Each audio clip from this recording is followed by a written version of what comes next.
याचना नहीं अब रण होगा, जीवन जय या कि मरण होगा। टकराएंगे नक्षत्र निकर, बरसेगी भू पर वहीन प्रखर। फण शेष नाग का डोलेगा, विकराल काल मुँह खोलेगा। दुर्योधन ऐसा रण होगा, फिर कभी नहीं जैसा होगा।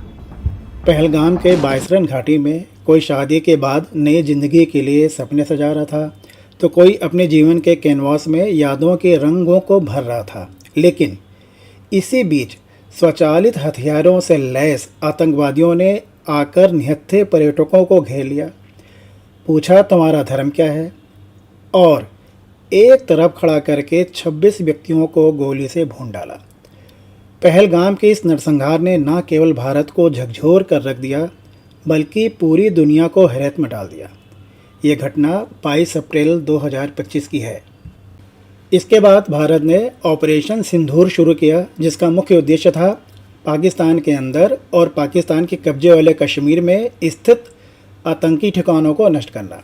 इस ऑपरेशन में भारतीय सेना ने सफलतापूर्वक आतंकी ठिकानों पर हमला किया और उन्हें नस्तो नाबूद कर दिया। ऑपरेशन सिंदूर ने यह साबित कर दिया कि भारतीय सेना कितनी सक्षम है और शक्तिशाली है। भारतीय सेना ने इस ऑपरेशन में बेहतरीन प्रदर्शन किया और आतंकवादियों और पाकिस्तानी सेना को धूल चटा दिया।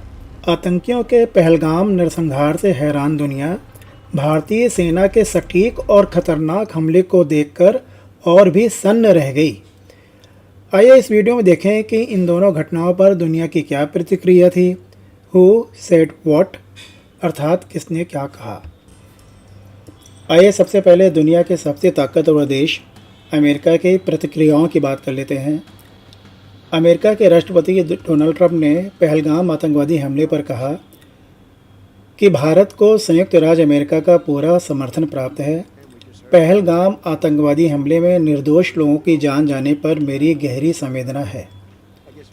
साथ ही उन्होंने ऑपरेशन सिंधु पर बोला, अमेरिका जानता था कि कुछ होने वाला है और उसे उम्मीद थी कि यह बहुत जल्दी ख़त्म हो जाएगा। इधर अमेरिकी विदेश मंत्री मार्को रूबियो ने भी पहलगाम हमले पर दुख व्यक्त किया और आतंकवाद के खिलाफ भारत की लड़ाई में वाशिंगटन के समर्थन की पुष्टि की। साथ ही उन्होंने पाकिस्तानी प्रधानमंत्री शहबाज शरीफ के साथ भी बातचीत की और उनसे हमले की निंदा करने के लिए बोला। इधर अमेरिकी विदेश नीति के विशेषज्ञ माइकल कोगलडैन ने कहा, भारतीय नेतृत्व ने जवाबी हमला करते हुए तत्काल और आत्मविश्वास का परिचय देते हुए अपनी कार्रवाई की। ऑस्ट्रेलियाई प्रधानमंत्री एंथोनी अल्बनीज़ ने पहलगाम आतंकवादी हमले के संबंध में भारत का पूरा साथ दिया और उन्होंने बोला कि जिम्मेदार लोगों को जवाबदेह ठहराया जाना चाहिए। ब्रिटिश फॉरेन मिनिस्टर ने भी अपनी प्रतिक्रिया दी। उन्होंने कहा कि 22 अप्रैल को हुए इस भयानक हमले पर भारत का आक्रोश महसूस करना सही है। उन्होंने पाकिस्तान से अपनी सीमाओं के भीतर आतंकवादी खतरे से निपटने के लिए और अधिक प्रयास करने का आह्वान किया। साथियों, विश्व के केवल इन दो देशों ने ही पहलगाम आतंकवादी हमले के बाद भी पाकिस्तान को खुला समर्थन दिया। कौन से हैं ये दो देश? तुर्की और अजरबैजान। पहलगाम हमले के बाद दोनों देशों ने पाकिस्तान के प्रति समर्थन व्यक्त किया, जिसके कारण भारत के भीतर उनके खिलाफ पर्यटन बहिष्कार का आह्वान किया गया। चीन ने भी भारत को नहीं बल्कि पाकिस्तान को समर्थन दिया है। हालांकि उनके विदेश मंत्री वांग यी ने भारत के राष्ट्रीय सुरक्षा सलाहकार अजित डोभाल से बात की, पहलगाम हमले की निंदा की और आतंकवाद के सभी रूपों पर चीन के विरोध को व्यक्त किया।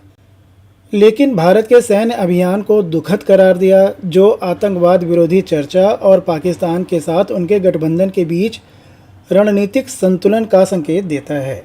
टॉम कूपर, जो ऑस्ट्रेलियाई सैन्य इतिहासकार हैं, वो कहते हैं, पाकिस्तान अपने परमाणु हथियारों की भी रक्षा नहीं कर सका, भारत स्पष्ट विजेता है। आइए अब मुस्लिम जगत की प्रतिक्रियाएं भी ले लेते हैं। मुस्लिम बहुल देशों ने पहलगाम हमले की निंदा की और भारत के आतंकवाद विरोधी प्रयासों का समर्थन किया। हालांकि अधिकांश देशों ने तनाव से बचने के लिए संयम बरतने का भी आह्वान किया। एक इम्पॉर्टेंट बात यह भी है कि किसी भी मुस्लिम बहुल देश ने भारत के इस दावे का खंडन नहीं किया कि ऑपरेशन सिंधु में आतंकवादी बुनियादी ढांचे जैसे कि जैश ए मोहम्मद के, लश्कर तोयबा के, उनको निशाना बनाया गया। सऊदी अरब का बहुत ही सधा हुआ समर्थन था। वो नागरिक सुरक्षा पर जोर तो देता है, लेकिन आतंकवादी विरोधी लक्ष्यों के कारण भारत के साथ जुड़ा रहा। जहां संयुक्त अरब अमीरात, कतर और बांग्लादेश ने भारत के एक्शन को स्पष्ट रूप से समर्थन दिया, वहीं ईरान का भारत को समर्थन देना एक बहुत ही सकारात्मक पहलू के रूप में देखा गया, क्योंकि पाकिस्तान के साथ उसके क्षेत्रीय संबंध हैं। साथियों, इजराइल ही एक ऐसा देश था जिसने पहलगाम आतंकवादी हमले और ऑपरेशन सिंदूर पर भारत का पूरा और स्पष्ट सपोर्ट किया। इजरायली पीएम बेंजामिन नेतन्याहू ने पीएम नरेंद्र मोदी को फ़ोन किया और भारतीय धरती पर आतंकवादी हमले की कड़ी निंदा की। उन्होंने भारत के लोगों और पीड़ितों के परिवारों के साथ एकजुटता व्यक्त की। वहीं ऑपरेशन सिंधु पर उन्होंने कहा कि इजराइल आतंकवाद के खिलाफ लड़ाई में भारत के साथ कंधे से कंधा मिलाकर खड़ा है। पहलगाम हमला बर्बरतापूर्ण कृत्य था और भारत के लक्षित हमले अपने लोगों की रक्षा के लिए एक आवश्यक प्रतिक्रिया है। रशियन प्रेसिडेंट व्लादिमीर पुतिन ने भारत को पूरा समर्थन दिया।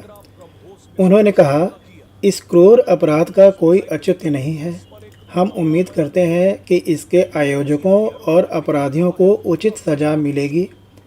कृपया मृतकों के निकट प्रियजनों के प्रति मेरी सच्ची सहानुभूति और समर्थन के शब्दों को व्यक्त करें। वहीं ऑपरेशन सिंदूर पर उनके विदेश मंत्रालय की प्रवक्ता मारिया ज़खारोवा ने बयान दिया कि रूस पहलगाम आतंकवादी हमले की निंदा करता है और आतंकवाद एक वैश्विक खतरे से निपटने के लिए भारत के किए गए प्रयासों का समर्थन करता है। हम भारत और पाकिस्तान के बीच तनाव कम करने के लिए आह्वान करते हैं। आइए अब पहलगाम आतंकी हमले के ऊपर भारत देश के अंदर उठ रही भावनाओं के बारे में बात करते हैं। भारतीय सांसद असदुद्दीन ओवैसी ने तो सीधा पहलगाम आतंकी हमले पर पाकिस्तान को कहा कि आप ISIS के उत्तराधिकारी हैं। वहीं कश्मीरी धार्मिक नेता मीर वाइज उमर फारूक ने बोला कि कश्मीरी पीड़ितों के साथ हम कंधे से कंधा मिलाकर खड़े हैं। इधर प्रधानमंत्री श्री नरेंद्र मोदी जी ने 24 अप्रैल 2025 को सर्वदलीय बैठक बुलाई। इसमें क्या हुआ? विपक्षी दलों सहित सभी दलों ने पहलगाम हमले के जवाब में मोदी सरकार की किसी भी कार्रवाई का समर्थन किया। इस महत्वपूर्ण समय के दौरान सशस्त्र बलों के लिए एकता और समर्थन पर भी जोर दिया।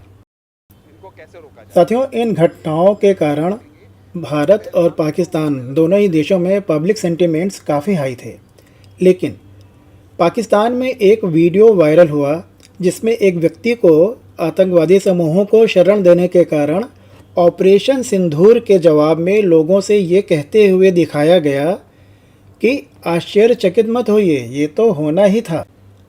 इधर भारत में उद्योगपति हर्ष गोयनका ने पाकिस्तान के समर्थन के कारण तुर्की और अजरबैजान के पर्यटन बहिष्कार का आह्वान किया और इन देशों पर भारतीय पर्यटकों के आर्थिक प्रभाव क्या होंगे उस पर भी प्रकाश डाला। तो साथियों, इस वीडियो में दिए गए जानकारी से आप कितने सहमत हैं या असहमत हैं, ज़रूर बताइए।